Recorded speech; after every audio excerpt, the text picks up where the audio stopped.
Hey everyone, this is Peter Hall. I'm going to be reading an article about Beto O'Rourke's just announced candidacy. It's pretty funny. It's hilarious, and it's a mainstream media news article. It's not like right wing or alternative or anything. It's a mainstream, probably left leaning article, but they totally trash Beto O'Rourke. Okay, so here we go. Let's see. Oh yeah, it's on Facebook. Okay, so here's the article. Beto O'Rourke may be running for president, but his dog is a better candidate. And it's from the Examiner, the Washington Examiner. Okay. Yeah, I think the Washington Examiner is liberal. I'm not sure, but I don't think it's right wing. There's one real star of the Vanity Fair profile of Beto O'Rourke, and it's not the Texas politician.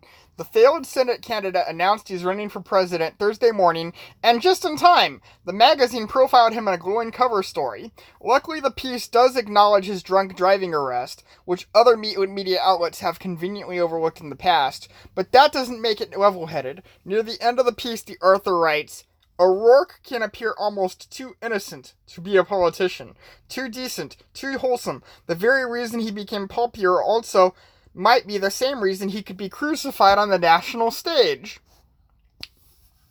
The politician with a crony capitalist background is certainly not too decent for the White House, but he has a dog who is.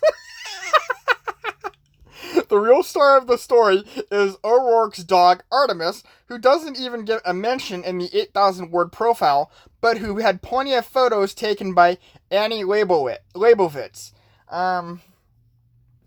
Yeah, I guess since, media outlets always talk about, politicians' dogs, especially presidential dogs. They always talked about Obama's dogs like Bo, and he had two dogs. He had a dog named Bo, and I forgot the other dog's name. And they talked about how Trump's not a good president because he admitted he's not a dog person. They actually talked about that.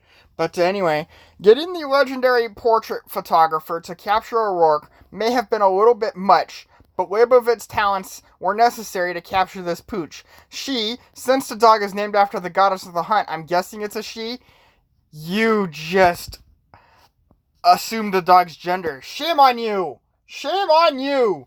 I'm guessing it's a she, is looking at the ground while O'Rourke plays music with his kids. She's looking off into the middle distance with the family at Franklin Fountain State Park, and as O'Rourke and his son sit on the couch, she's staring right into the camera and also into the soul of America.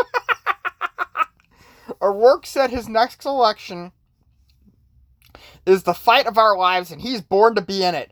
But despite polling among the top 2020 contenders since his Senate loss last fall, he's shown little evidence he has what it takes. If charisma and Twitter fawning are all it takes to win the presidency, Artemis may as well run instead.